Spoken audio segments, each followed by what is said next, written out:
Hello and welcome to A's Level Mathematics.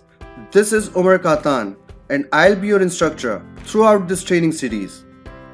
This reading is based on coordinate geometry and will cover the most tested concepts in the GCSE, IGCSE, CAIE, ORC, Edexcel, International Baccalaureate and more.